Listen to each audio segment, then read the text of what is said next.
Yo, what's up mga kapatid? Welcome back to my YouTube channel and this is Biyahe ni Koy TV. Magandang hapon po sa inyong lahat mga kababayan ko. Sa pagpili natin ng mga senador this coming 2025 May election, siguraduhin natin mga kababayan ko na yung pipiliin natin ay magseserbisyo at tutulong sa taong bayan.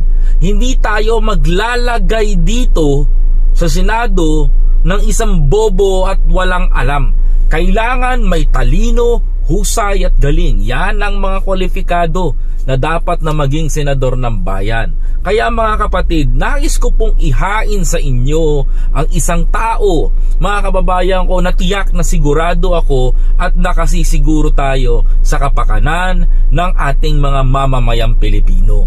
Hindi ko ipagkakatiwala muli sa mga nag-aahit lang ng bulbol sa Senado at nagpapahaba ng bulbol sa Senado ang mga boto na dapat na dating makuha. Kaya mga kababayan, gusto ko pong pasalamatan itong si Senator Abby Binay, Senator Tito Soto, si Senator Ping Lacson at Senator Erwin Tulfo, mga kababayan ko, at si Tolentino, dahil mga kababayan ko ay kanila pong ay minumungkahi sa taong bayan na inyong iboto, mga kababayan ko, si Senator Venhur Abalos, dahil mas qualified pa po, mga kababayan ko, according to our senators, mas qualified pa po itong si Senator Abalos na maupo bilang sa Senado. Alam nyo po mga kababayan, mga kapatid, maikwento ko sa inyo, mga kababayan ko, bakit si Abalos ang gusto ng mga kapwa niya senador, mga kababayan. Unang-una sa lahat, mga kababayan ko, ibang klase ang ginawa niya sa kanyang city nung siya ay mayor, mga kababayan. Alam nyo, kung titingnan nyo ho dati ang Mandaluyong, mga kababayan ko, one of the worst city in Metro Manila. Halos walang buildings na makita, walang improvement, mga kababayan ko. Pero nung umupo po ang mga Abalos, mga kababayan ko, sa city na ito, nakita po natin ang pagbabago. And it's become a Tiger City of Asia. Tiger City of Asia. Dahil sa bilis ng kanyang pag-grow, sa bilis ng pag-grow ng itong city na to, talagang tinangkilik ng mga businessmen, tinangkilik ng taong bayan, even the benefits of the ng mga taga Mandaluyong nakita po ng ng taong bayan.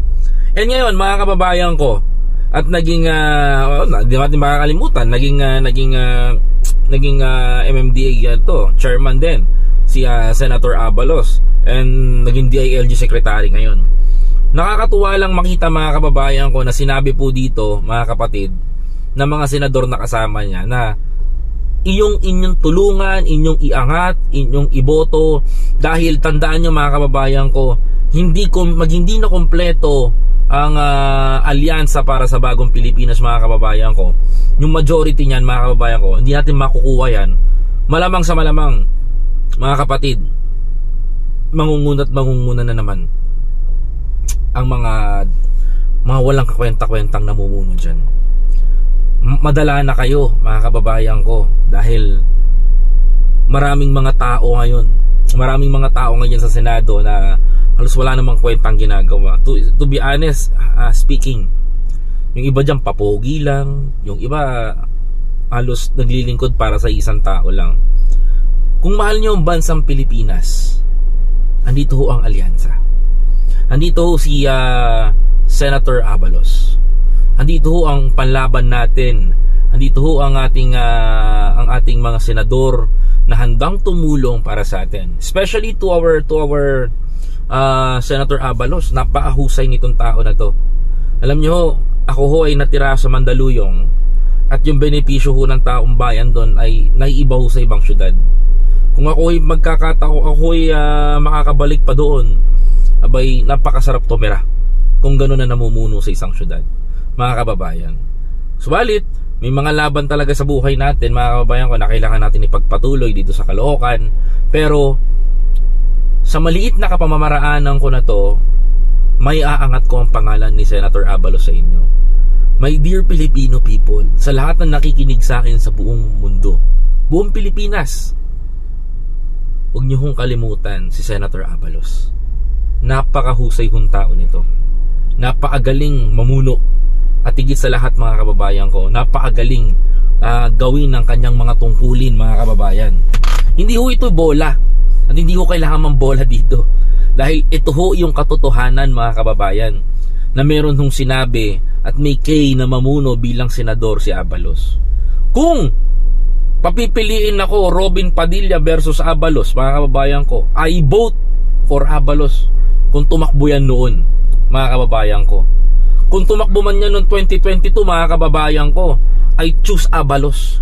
But suddenly mga kababayan, she's still in with the president.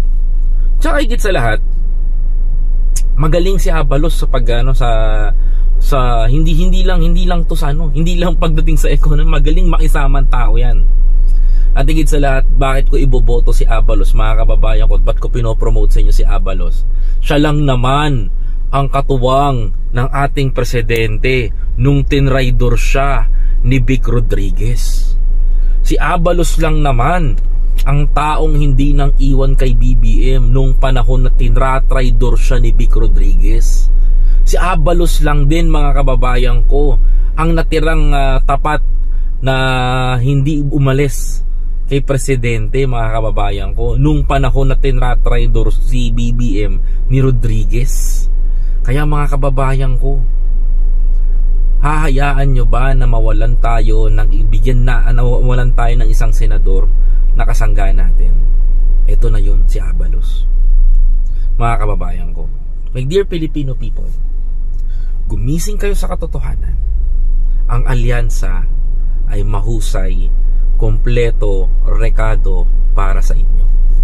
Alyansa para sa taong bayan, para sa Pilipino, alyansa para sa bagong Pilipinas, senador ng taong bayan, at higit sa lahat mga kababayan ko, pagbibigyan ko yung bago. Pagbigyan naman natin si Senator Abalos, pagbigyan naman natin yung taong ito, pagbigyan naman natin na maging boses ng mamamayang Pilipino si Senator Abalos mga kababayan. Sa Mayo 12, pagpunta mo ng presinto, huwag mong kalilimutan, number 1 sa balota sa pagdating sa senador, Senator Venhur Abalos mga kababayan ko. Yan ang ating iboto mga kababayan ko. Tapat, seryoso, magseserbisyo, hindi magnanakaw, hindi rin korap, walang bahid korupsyon sa mga kamay mga kababayan ko. Senator Abalos, number 1 sa balota mga kababayan. Ating iboto, Senator Abalos, ang kasangga at totoong magseserbisyo sa taong bayan, hindi magnanakaw. Abalos tayo mga kapatid. Maraming salamat po mga kababayan ko. Panoorin nyo po ang video na to mga kababayan ko. Ganito po ka-humble yung aming senador mga kababayan. Ganito po ka-humble si Senator Abalos mga kapatid. Ayan. Sa aking mga kasama dito, sa tagal ng kampanya, parang pamilya na kami. Ramdam mo yung dalahan ng grupo at nakakatuwa, nakakatago sa puso itong ginagawa. Eto lang. Bakit kami nangangampanya? Dahil para malaman ang gagawa, ang magiging senador ay uukit ng direksyon ng ating bansa. Gagawa ng batas, gagawa ng polisiya, at mag-iimbestiga. Tingnan nyo ang gagawa niya, tingnan nyo ang plataforma, kaya parating present kami sa ganito, para mas lalong makina. No? So yun lang, Amas Higusen, campaign for awareness. Maraming salamat, Higusen, sa mga kasama.